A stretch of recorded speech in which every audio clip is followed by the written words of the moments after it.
There we go. Okay. Good morning, everyone, and welcome. Today we have a expert speaker joining us for a monthly meeting.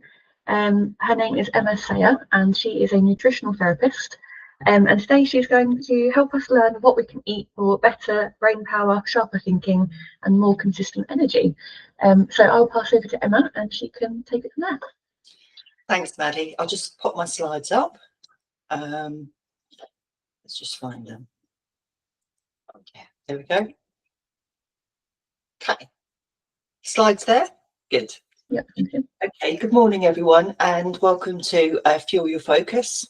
So what I'm going to do over the next 35 to 40 minutes is to share some really simple ways that you can leverage what you eat to increase your brain power, help you think sharper, and improve your energy through the day.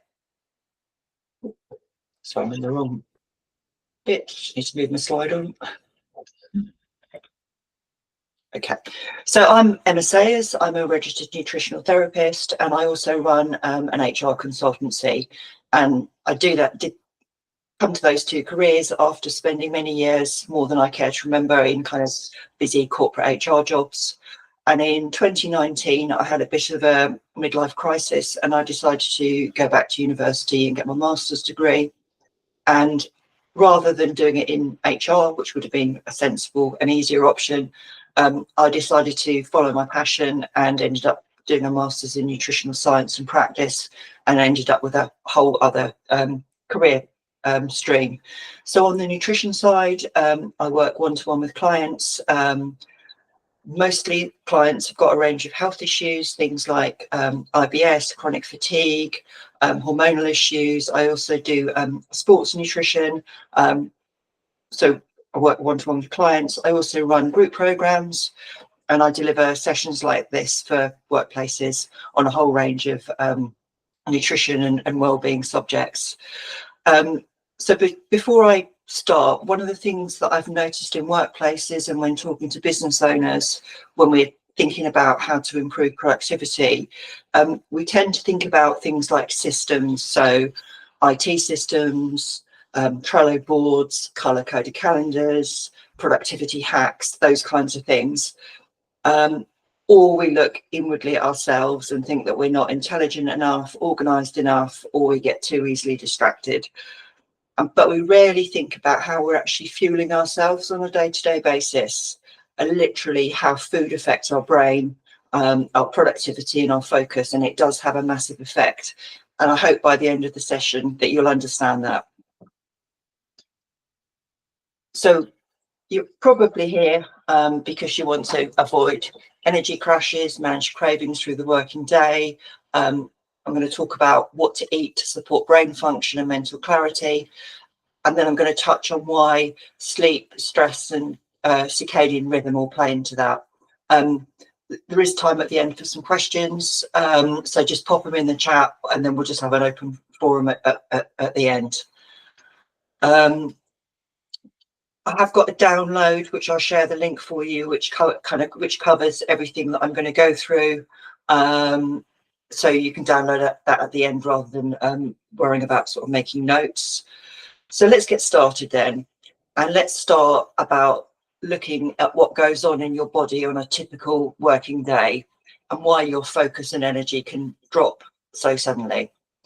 So this is the pattern of energy for a lot of people, and it certainly was for me at one stage. So a bit of a roller coaster, up and down, the kind of sharp, steep rises and drops, and kind of the twists and turns in between.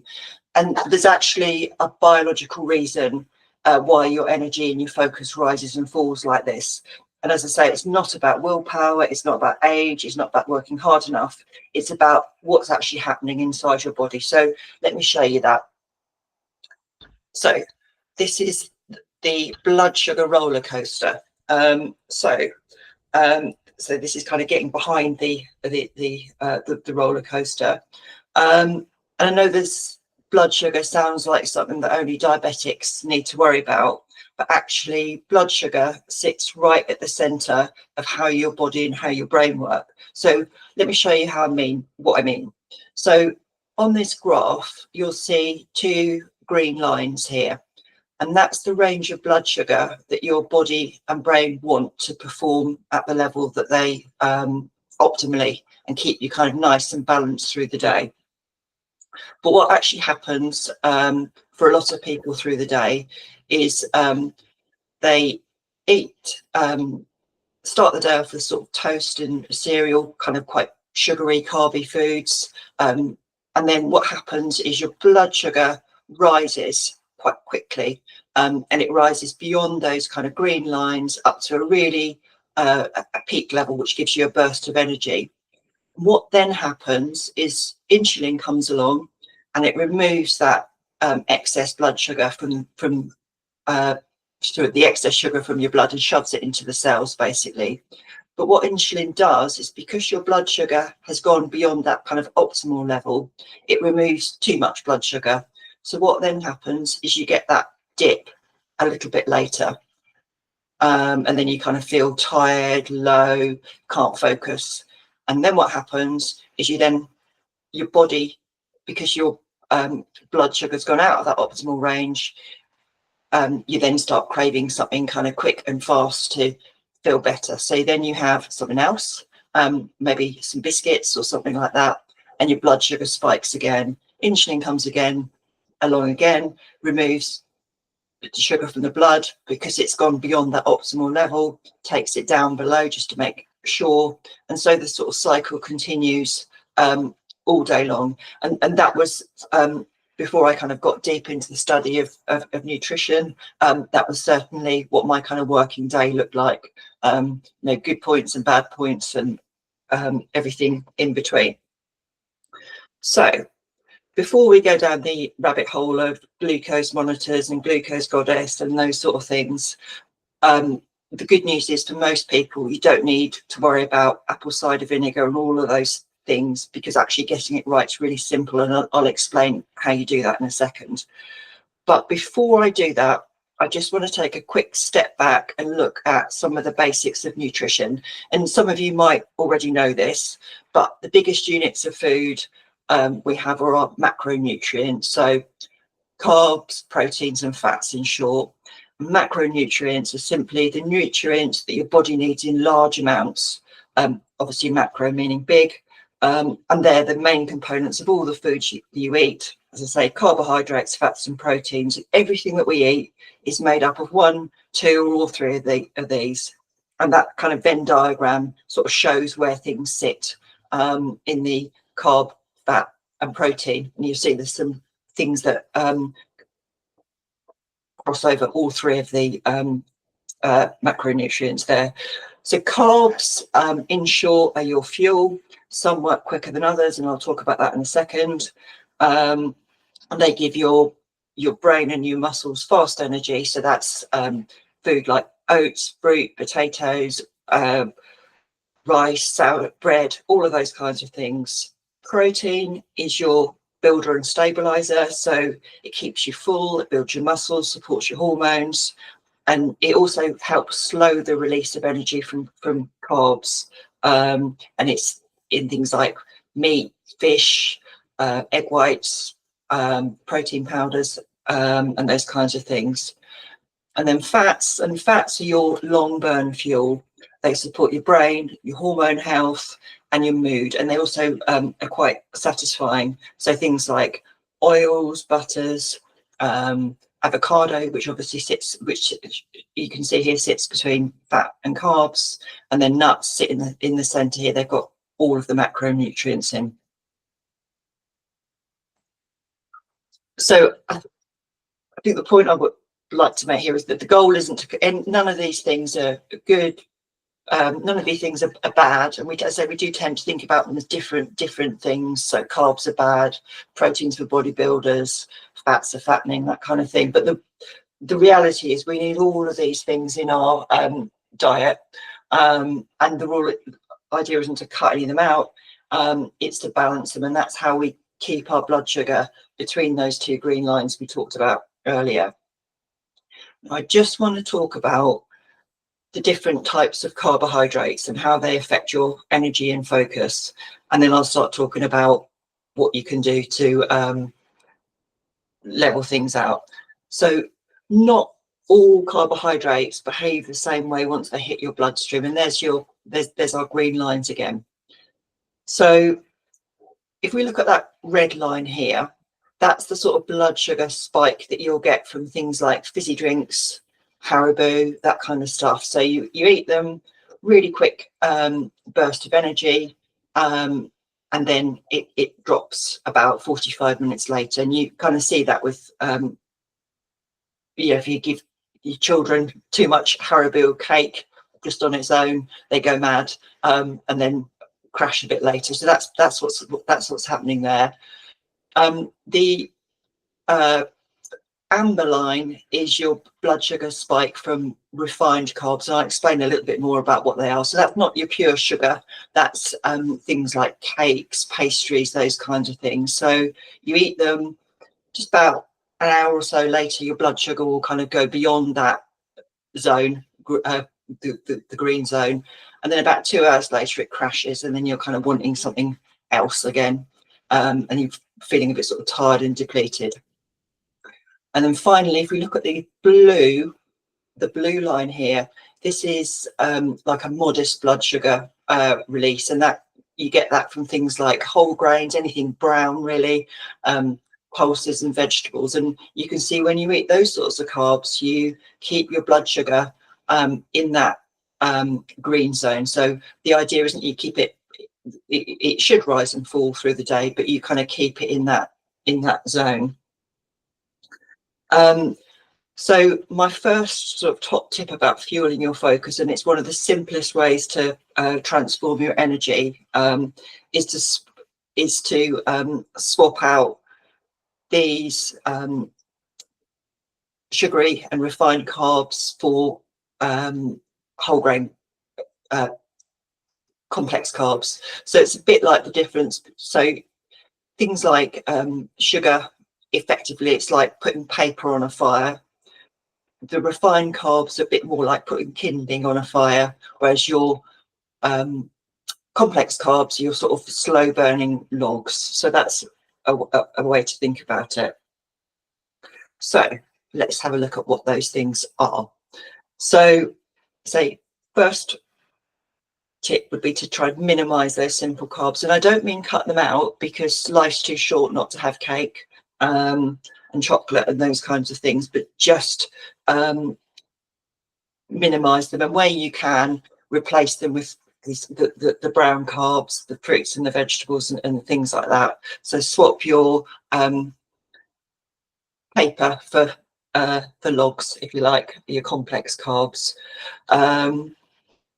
The other trick that you can use, if you are going to eat complex, simple carbs and sugary stuff, and in fact I did this last night, if you're going to eat a piece of cake, eat it straight after a meal, because then the other food that you've got will actually help slow that release of sugar into the bloodstream. So that's like the first tip that I've got. The second tip that I've got around keeping your energy and focus steady all day, it's the number one thing I think that I've learned in all my years of nutrition study and all the work that I do with clients. The thing that makes the biggest difference is to start your day with a good portion of protein at breakfast. And you know, in the UK, most kind of breakfast foods are kind of quite carb heavy, so they're toast, cereal, a croissant, those kind of things, and maybe a kind of just a banana on the run. And that will give you the quick energy we talked about, but it's also one of the reasons why you might experience that kind of mid-morning crash in terms of focus, brain power and energy. But when you start the day with protein, everything changes. Protein's slow to digest, which means your energy release is steadier and your brain can kind of stay switched on for longer. It helps keep you full as well. It supports muscle and hormone balance, and it reduces that, you know, that kind of, as I say, that mid-morning crash that can kind of completely derail your morning. So sorts of things good for breakfast: eggs in any form, Greek yogurt is a great one. I have that quite a lot because I can't really handle eggs first thing in the morning. Make sure that you go for the proper Greek yogurt rather than the Greek style, with things like berries, nuts, seeds. If you're going to make overnight oats, stick some Greek yogurt or some protein powder in there, so you're just kind of balancing that off. Or things like smoked salmon, cottage cheese on some brown bread. So that, as I say, for me personally, that was a complete, doing this was a complete game changer in terms of getting me off that blood sugar roller coaster. And quite often when I work with clients, literally once you swap that breakfast out, within a week they feel better. So I say it sounds really small, but it really is a impactful thing to do. Okay, now let's talk about lunchtime, because this is where a lot of people that are busy and working come unstuck. And certainly, particularly when I was working in an office, this used to happen to me quite a lot. So when you work for yourself or you run a business, lunch is often the first thing to go. So you might be in the middle of something and then you tell yourself you'll eat later. Maybe you grab something quick. I was a classic meal deal person, and I think I'd spend longer choosing my meal deal than I would actually eating it. Maybe you miss lunch altogether, and then kind of 2 o'clock you're kind of crawling through the cupboards looking for biscuits and just something to kind of get you through. But the problem with that is when you skip lunch or you make it too small or unbalanced, you're basically setting off that roller coaster that we looked at earlier again. So your brain runs on a steady supply of fuel, and actually, in my experience, lunch should be around about the same size as dinner. But again, we typically grab something quick, and then we're hungry probably mid-afternoon, starving by the time we get to dinner. But if you can just balance that out, that's great, because you keep your blood sugar steady, keep your focus, keep your energy, and stop kind of looking for those quick fixes to keep you going. And balanced lunch, it doesn't have to be complicated or fancy. It just needs 4 things: some protein, some colour from your fruit and vegetables, ideally at least 3, some carbs, so anything, potatoes, brown rice, that kind of thing. I've got a download which, as I say, covers all of the things that I'm going to talk about, and in it I've got a lunch builder, so it gives you a lot more detail about that. And I've also popped in 5-minute lunches for when you're busy working at home. A bonus tip around lunchtime that surprises people: just to try and move a little bit after you've eaten. And it's great in terms of digestion. And I'm not talking about a workout, obviously that would make you probably feel a bit unwell, or ideally if you can get out for a walk, but I know that's not always possible. But even just walking around in the house after you've eaten or around in the office for 5 or 10 minutes makes a big difference. One of my clients does a little bit of vacuuming and tidying up after she's had a lunch, so sort of 2 birds with 1 stone kind of concept. And the reason it works is because if you move around, it helps the food move through your body. The sugar, and nutrients from the food moves to your muscles, and it kind of stops some of those spikes. So again, if you do have some Haribo, make sure you walk a little bit afterwards, because you'll move it to your muscles quicker. So that's number 3. I want to talk now a little bit about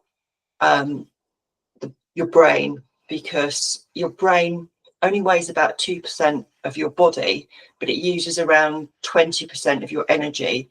And that's why if you're using a lot of brain power, or you to think about things.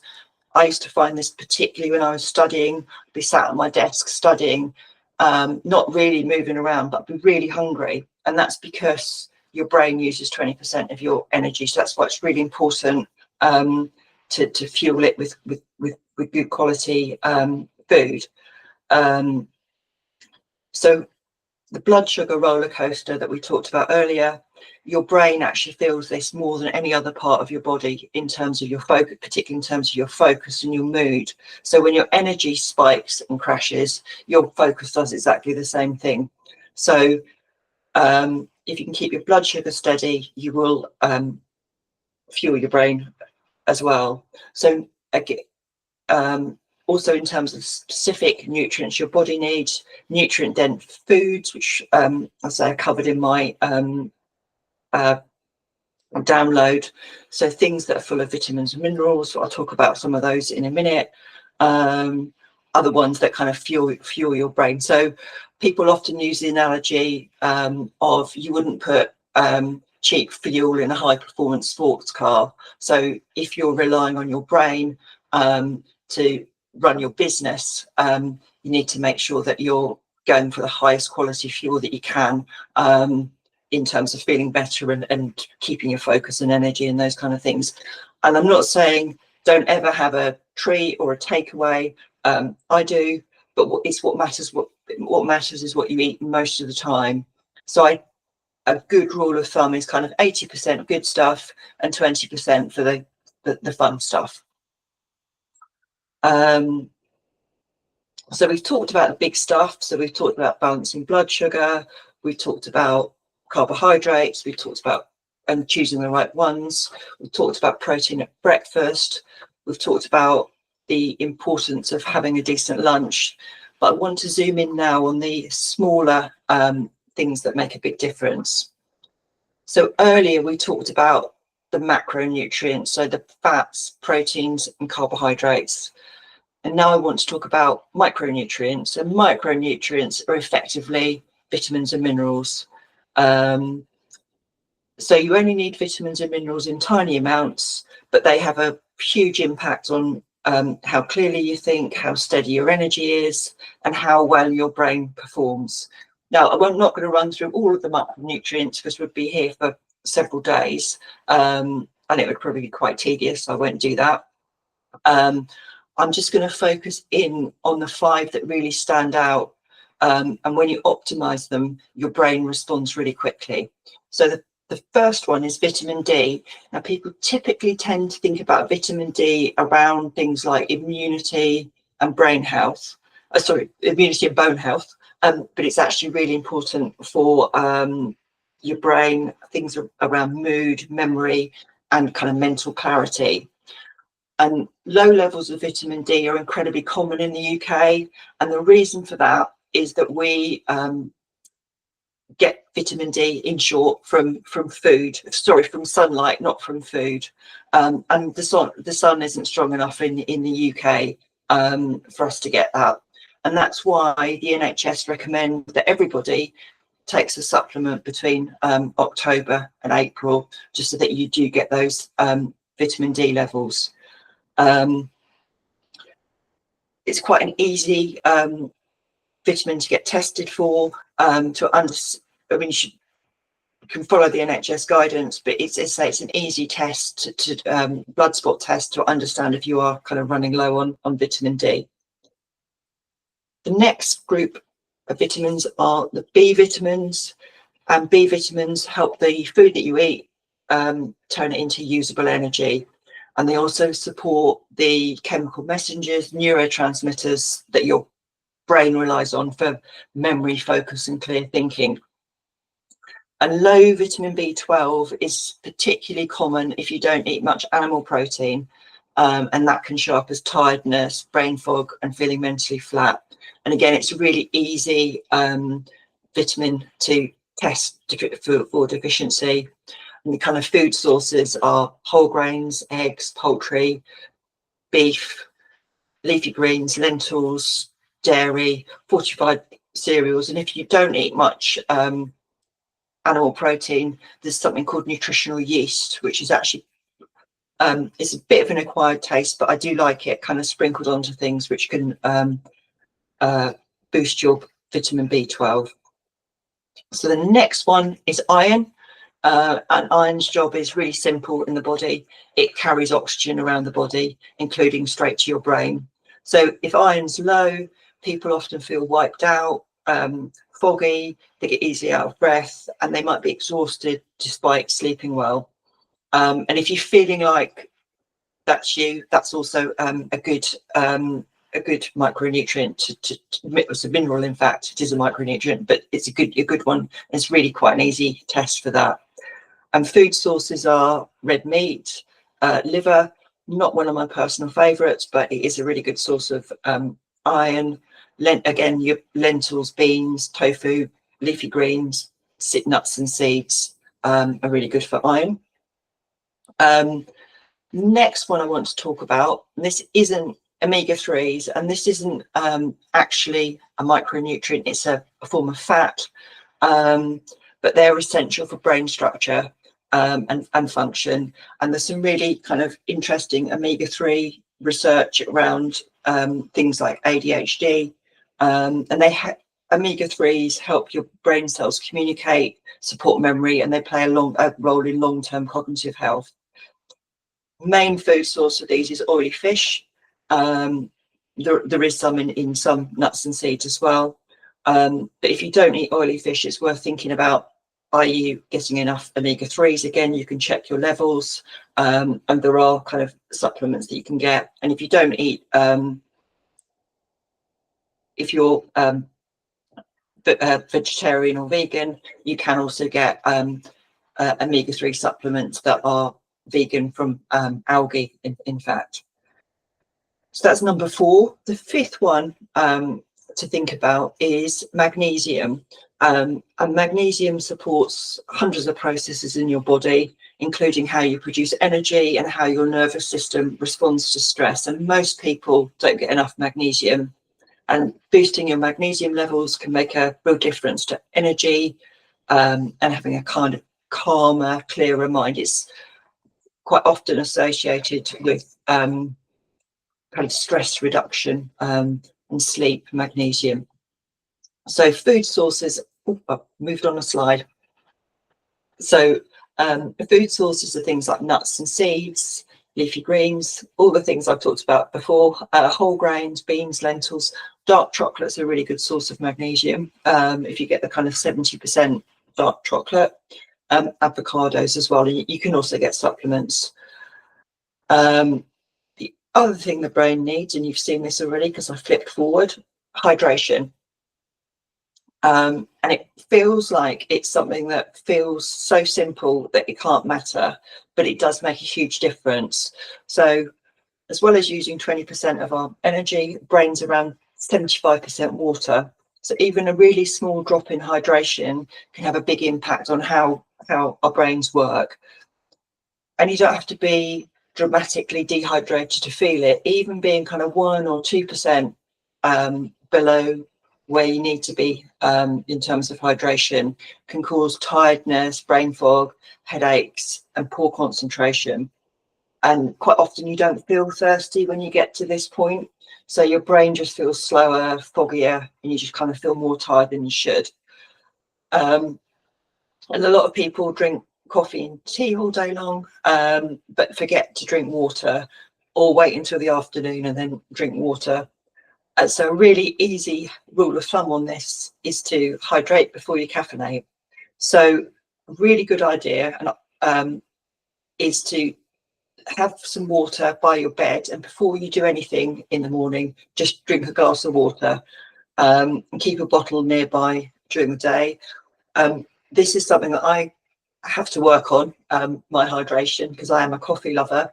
One of the things that worked for me was just buying myself like a nice water bottle to drink from, which is this I've actually just replaced this one, and just keeping it with you. If water's too boring for you, if you don't like it, just add a squeeze of lemon, cucumber, mint, a little splash of fruit juice if you really can't handle the water on its own, but make sure that you dilute it a lot. Things like herbal teas, fruit teas, those kind of things, they all count as well. And it's a really small, simple thing, about 2 litres a day, probably to go for. So kind of a couple of bottles of water like the one I just showed you. And it's a really simple way to improve focus. And most of us are actually kind of running a little bit drier than we realise. So I want to touch on something now that is one of the most, I think, fascinating areas in nutrition, and it's an emerging area, and that's the connection between your gut and your brain.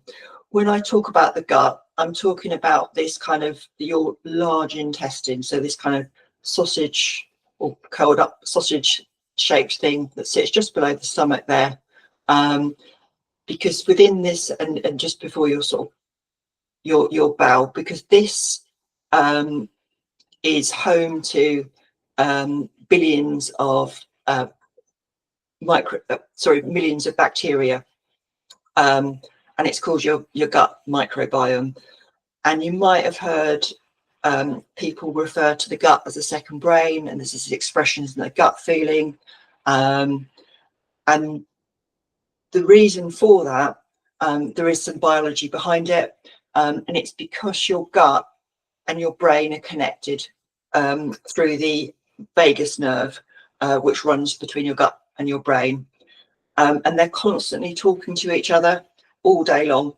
It's a bit like a kind of one of those like long WhatsApp messages that goes on all day long, back and forth through the vagus nerve.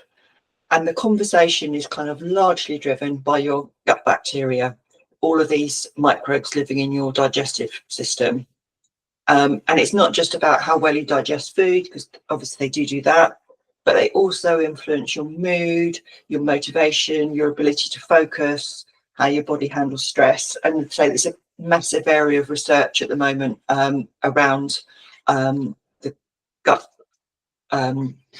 microbiome and how it impacts. The other thing to know about the gut is that 70% of your immune system is actually here as well. So that's why keeping a healthy gut is good around fighting off the sort of coughs and colds that are and other things that seem to be particularly virulent at the moment. But as well as all of that, the gut produces some of the chemicals that your brain uses, the neurotransmitters. So things like serotonin and dopamine, which affect how calm, clear, and switched on you feel. So when your gut bacteria are diverse and well supported, that's all great. That communication runs smoothly. Things go out of kilter. That's when the WhatsApp message kind of drops out of signal, out of sync, and it gets a bit sort of broken up.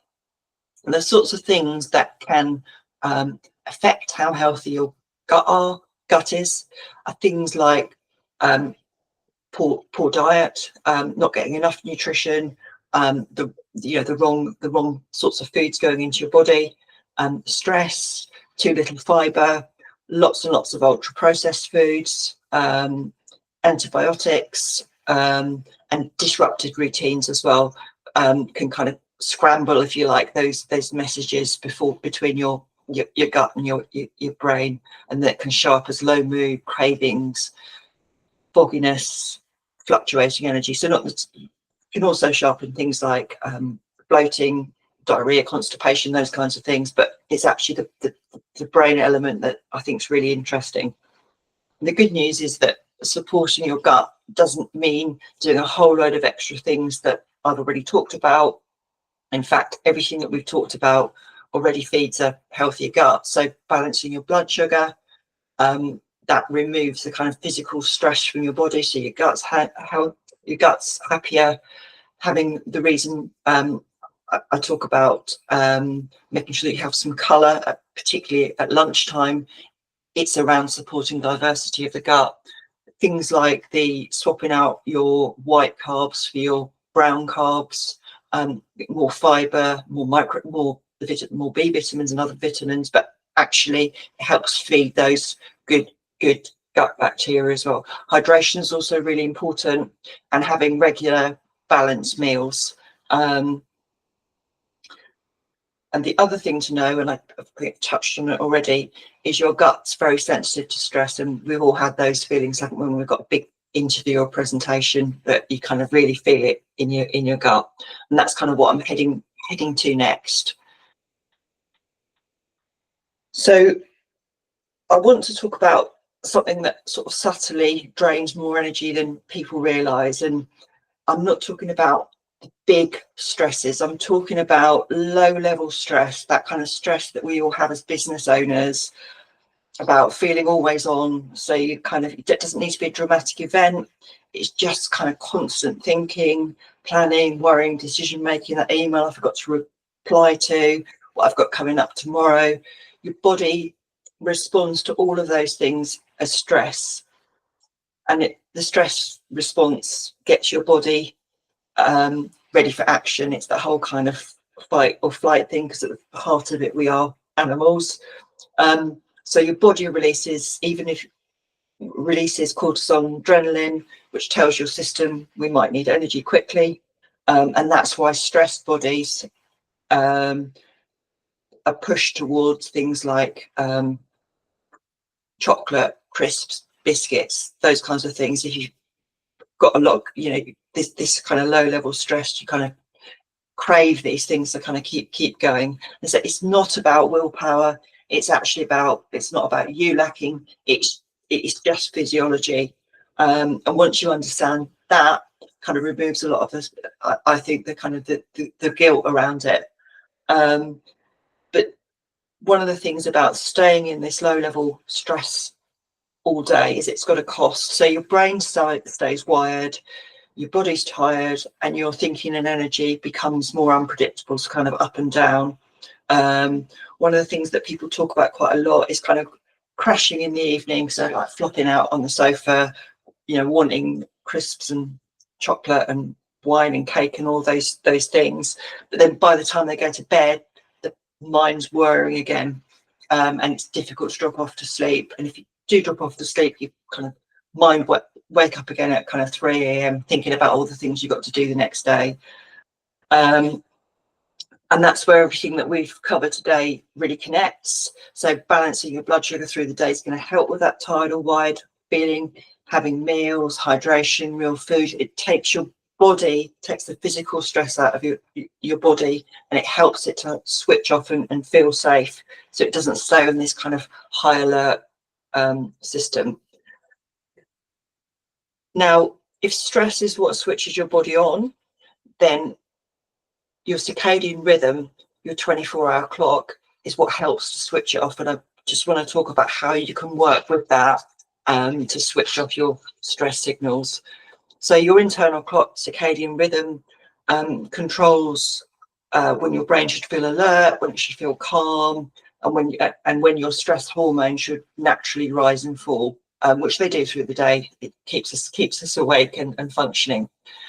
So the problem is that your circadian rhythm relies on kind of clear timing signals, things like, because as I say, we are animals. I can see there's an animal appeared there, which is nice to see. Hello. So we rely on things like light exposure, regular sleep and wake time, and regular meals. And when these signals are inconsistent, your body gets confused about what time of day it is, and it keeps your cortisol, your stress hormone, just higher than it should, just in case. And that's the critical point really, that a disruptive rhythm keeps your stress response switched on, even if there's actually nothing stressful happening. So again, you might feel tired, but your body thinks it's supposed to be on high alert. So that's when your body's tired, but your mind's kind of whirring away. As I say, your body's not misbehaving. It's just not getting quite the right cues. So good news is there's some quick and easy things you can do to support your circadian rhythm. And it doesn't need to be like this perfect morning routine. It just needs a few clear signals. And the strongest one you can give it is some light in the morning. So when daylight hits your eyes when you wake up, it sends a message to your brain. It's daytime, raise cortisol, you can lower it later. And it helps reset your whole system, which gives you better focus in the morning, fewer dips later, and calmer evenings. And say it's weird, but actually getting that morning light helps you sleep better in the evening. So even kind of 10 minutes outside, even if it's raining, is enough. If you can walk, and obviously dog owners amongst us will be having that morning walk, so that's great. But if you don't have a pet you need to walk, even if you just sit outside with a cup of tea, so even if it's cold, put your coat on, just get some light, so that you can help reset or it will help reset your circadian rhythm. The second powerful cue is consistency, and they say not having a rigid, it's not saying you have to have a rigid schedule, but just roughly similar sleep and wake times, regular meal times, which is where that lunch comes in that I talked about, instead of kind of long unpredictable gaps which sends your body thinking it's in a stress situation. Lowering light levels in the evenings can help, because that helps to raise melatonin, your sleep hormone levels. But just giving your body some simple anchors tells your internal clock what's happening next, and it can then do its thing. So when we look at everything we've covered today, the pieces actually sort of fit together. So none of these things work on their own. What you eat, your blood sugar balance, hydration, gut health, stress, your daily rhythm, they're all part of the same system. And all of the actions, which I'll go through in a minute, with the top tips, will all help more than one of those things. But I wanted to give you a little bit of background about why those things are helpful. And as I say, it's not lots of complicated steps. It's not like a whole, new diet and lifestyle plan. It's the simple foundations that kind of do the heavy lifting for you in terms of brain power and energy. So when you give your body steady fuel, regular cues, predictability, it gets the message, we're safe, we're fed, we can calm down, and we can do our thing. And that means that your brain can settle, and that's when energy becomes more predictable, but your focus is clearer, and your whole day kind of feels easier to manage. So let's bring everything together and look at the key things that we've talked about today. So right at the start, I said, when we think about being more productive, we usually jump to systems, like better software, calendars, or we blame ourselves. But actually, it's biology. It's about often it's about how we're fueling ourselves, how we're living our life that could actually be the massive productivity hack. So your body and brain can only perform as well as the fuel and the signals that you give it. So first one there, minimize simple carbs. So swap your fast burners for slow, steady fuel. Start your day with protein. Eat a balanced lunch. Just check the levels of those kind of key vitamins, minerals, and omega-3s. Make sure that you hydrate, and keep a regular routine with morning light. You don't need to do all of these at once. Start with one or two, and then add the others in as they kind of feel doable. If I was going to suggest you start with anything that you're not doing it already, it would be to just swap that breakfast out, get the lunch in, and then kind of add the other pieces as you go through, because I don't want to overwhelm you with kind of loads of actions. Most people find that habits take kind of at least 3 weeks to build and 8 weeks to stick. So, don't beat yourself up, and take it gradually. The things that you feel doable within your working day. So I hope I've given you a different way of thinking about productivity and energy, and a clearer sense of how much influence you can have over that, hopefully in a simple way. I've pulled everything together for you in this Fuel Your Focus guide. And as I say, there's a lunch builder in there, and five-minute lunches that you can get started on right away. And then there's a QR code there. If you're looking for a bit more support as we head into the new year, I'm running a 7-day group program on the 12th, starting on the 12th of Jan. And if you wanted to have a chat with me to just explore a little bit more about my one-to-one work, the link's there as well. So thank you very much. Has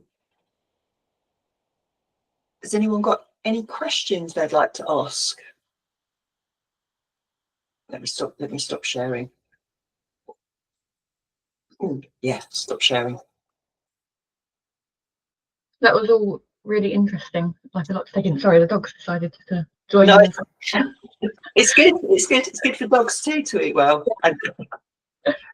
She just decided halfway through she wanted to sit on my lap. I was going to ask about, obviously, I know we talked about breakfast and lunch, but with dinners as well, is there, because like, you hear all these different things, like your dinner should be like the smallest meal of the day, or some people say it should be the like biggest meal, or you should only eat before 7 p.m, or is there anything like that you yeah, I mean, it depends. You have to do whatever fits in with your lifestyle, because typically if you build your dinner around exactly the same principles as the lunch, that's a kind of good rule of thumb to go for. So make sure you got your protein in there, some brown carbs, colour from your vegetables, and some fats. That's good.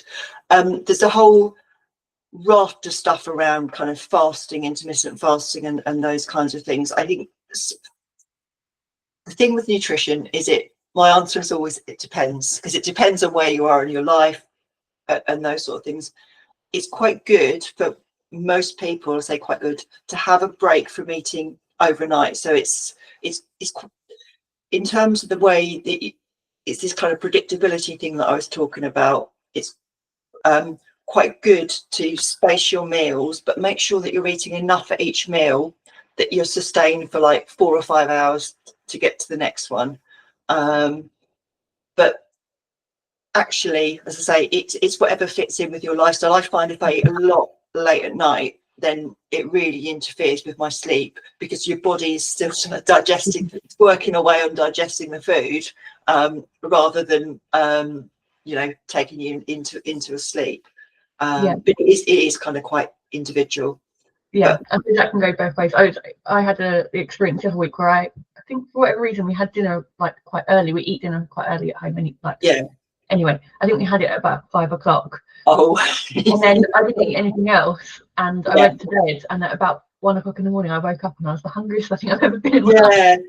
And I then couldn't sleep because I was so hungry. It had like the opposite effect. Like my body was like, "What are you doing? Why are you starving us?" So I think it obviously it's about having that balance and not going so long between meals. That it's interesting what you're saying about that kind of waking up in the night. One of the reasons sometimes that happens is the blood sugar issue. So that obviously had happened to you. You had woken, your body got so worried it'd woken you up to have something to eat. So I think that sometimes people having something, if you do have your dinner early, just have something before you go to bed. You've probably learned the lesson now, haven't you? I was like, I'm not doing that again. But no, thank you. That's it's all been really, really helpful. And I'm sure if anyone has any questions when they're watching the recording, Emma's contact details will be on there. I've got some contact details at the end there as well. So So thank you very much for coming today, and it's been an absolute pleasure. Thank you. All right, thank you. Take care. Bye bye.